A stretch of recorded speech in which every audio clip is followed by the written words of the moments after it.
guys, bertemu lagi bersama gue Raka Dijanananda. Tentunya di sore hari menjelang berbuka ini kita ngabuburit bareng lagi, ditemenin sama podcast terbaru gue.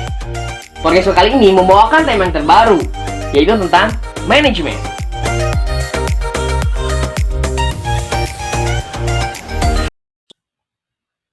Lo pernah ngalamin nggak ketika lo udah merangkai sesuatu, lo udah merencanakan sesuatu, tiba-tiba rangkaian-rangkaian acara yang lo udah tentuin itu nggak sesuai ekspektasi lo?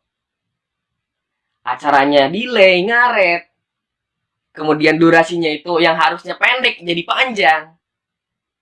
Itu kenapa bisa seperti itu? Bahkan karena hal itu, 1 dan 2 rangkaian acara yang lo udah tentuin itu nggak terlaksanakan karena waktunya nggak cukup. Itu karena apa? Karena kita nggak bisa membagi waktu dengan baik. Kita nggak bisa memanage waktu dengan baik. Nah, bagaimana cara kita bisa membagi waktu dengan baik? Karena waktu itu sangat mahal, guys. Waktu itu nggak bisa dibeli. Dan waktu itu nggak bisa kita ulang. Apalagi masa lalu. Masa lalu itu nggak bisa kita ulang. Hanya bisa kita lihat. Untuk meminimalisir agar waktu kita terjaga dengan baik, agar waktu kita termanage, gue udah rangkum nih beberapa kiat-kiat memanage waktu agar kita bisa membagi waktu dengan baik. Ini sangat mudah dimanfaatkan ketika seseorang ingin meraih ilmu agama sembari meraih dunia atau belajar ilmu dunia. Gue ambil sumbernya dari rumaisho.com. Oke, langsung. Yang pertama, kiat yang pertama supaya waktu lo termanage adalah buat batasan waktu untuk setiap aktivitas setiap harinya. Misalnya, berapa lama lo tidur, berapa lama waktu lo menunaikan kewajiban, berapa lama lo berkunjung ke orang lain, berapa lama lo duduk-duduk sampai pada waktu untuk mengulang pelajaran. Jadi lo batas tuh kegiatan-kegiatan lo dari jam 8 sampai jam 9 misalnya. Nah, itu teh harus pas, gak boleh kurang, gak boleh lebih. Kurang boleh, lebih jangan. Kiat selanjutnya adalah meninggalkan aktivitas yang sia-sia dan berlebihan dari yang sewajarnya. Seperti meninggalkan banyak tidur, banyak makan dan minum, nongkrong, dan membicarakan hal-hal yang tidak bermanfaat, meninggalkan berbagai media dan alat yang banyak melewatkan waktu, seperti waktu terhabiskan dalam menggunakan handphone, browsing, atau main game. Dan meninggalkan hal-hal yang tidak bermanfaat, ini sesuai banget sama yang Rasulullah SAW anjurkan, yaitu dari hadis dari Abu Hurairah radhiyallahu anhu, dari Nabi SAW bersabda, di antara kebaikan Islam seseorang adalah meninggalkan hal-hal yang tidak bermanfaat. Hadis riwayat Tirmidzi. Sebenarnya yang sudah saya sebutkan itu, seperti meninggalkan banyak tidur, sebenarnya itu bukan gak boleh, bukan yang harus kita tinggalkan, tapi yang harus kita minimalisir. Kita lakukan sewajarnya saja, seperti tidur sewajarnya, makan dan minum sewajarnya, nongkrong dan membicarakan hal-hal yang manfaat sewajarnya saja, dan menggunakan handphone, browsing, dan main game sewajarnya. Jangan sampai yang lo lakukan itu melewatkan waktu-waktu dan membuat aktivitas lo jadi keteteran. Itu yang gak boleh. Tapi kalau lo gunain dengan waktu sewajarnya, itu boleh banget. Kiat selanjutnya adalah jangan punya kebiasaan menunda-nunda. Karena dengan menunda-nunda kebaikan dan sekedar berangan-angan tanpa realisasi, itu adalah dasar dari harta orang-orang yang bangkrut.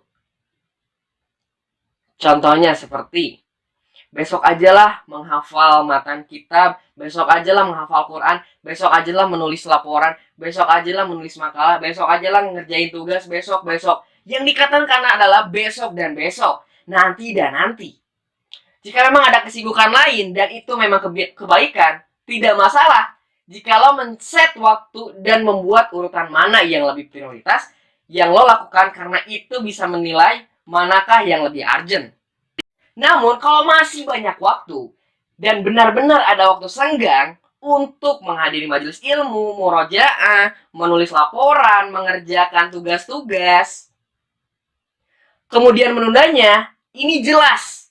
Ini adalah sikap menunda-nunda waktu yang termasuk harta dari orang-orang yang bangkrut. Kemudian nantinya yang lo raih kalau lo sering menunda-nunda, yang lo akan raih adalah kerugian dan kerugian. Sayang banget kan? Makanya jangan membuang-buang waktu lo secara sia-sia. Manage waktu lo, manage waktu kamu, lakukan yang kamu bisa. Kiat selanjutnya adalah manfaatkan setiap detik waktu untuk kebaikan dan ibadah. Karena belum tentu lo rencanain hari ini, kemudian besok lo kerjain, belum tentu besok siklusnya sama dengan hari ini. Makanya, kalau lo bisa melakukannya hari ini, lakukan. Jangan menunda-nunda besok. Besok kita nggak tahu besok akan seperti apa. Kalau hari ini kamu bisa, kenapa enggak? Lakukan. Sesuai dengan apa yang kamu bisa lakukan. Kiat yang terakhir adalah membuat jadwal belajar. Jadwal ini penting banget. Karena dengan jadwal, lo bisa membagi dan memanage waktu dengan baik. Bagaimana bentuknya, itu bagaimana kamu, sekreatif kamu, seinovatif kamu. Karena dengan lo melakukan jadwal belajar, lo bisa tahu jam sekarang, jam segini, jam berapapun, lo udah tahu lo akan ngapain. Dan insya Allah dengan jadwal belajar, lo bisa memanage waktu lo dengan baik. Insya Allah waktu-waktu yang lo lakukan gak keteteran. Nah, itulah beberapa kiat-kiat memanage waktu. Dengan melakukan manage waktu, kita bisa melaksanakan aktivitas, kegiatan dengan sesuai pas dengan jadwal. Semoga dengan disampaikannya kiat-kiat memanage waktu ini, lo bisa melakukannya dan lo bisa memanage waktu antara mengejar ilmu dunia dan ilmu akhirat. Nah, buat kamu yang punya saran atau kritik dan masukan, silahkan komen di kolom komentar. Atau buat kamu yang punya tema yang cocok buat podcast selanjutnya, silahkan komen di kolom komentar juga. Oke teman-teman, terima kasih sudah menonton tayangan ini. Dan jangan lupa klik tombol subscribe agar mendukung channel ini untuk upload video hampir setiap hari. Dan jangan lupa share ke teman-temannya, biar teman-temannya tahu akan update dari channel ini. Terima kasih atas perhatiannya. Sampai jumpa di podcast gue selanjutnya. Gue Raka Dijan Ananda, mohon pamit undur diri. Wassalamualaikum warahmatullahi wabarakatuh.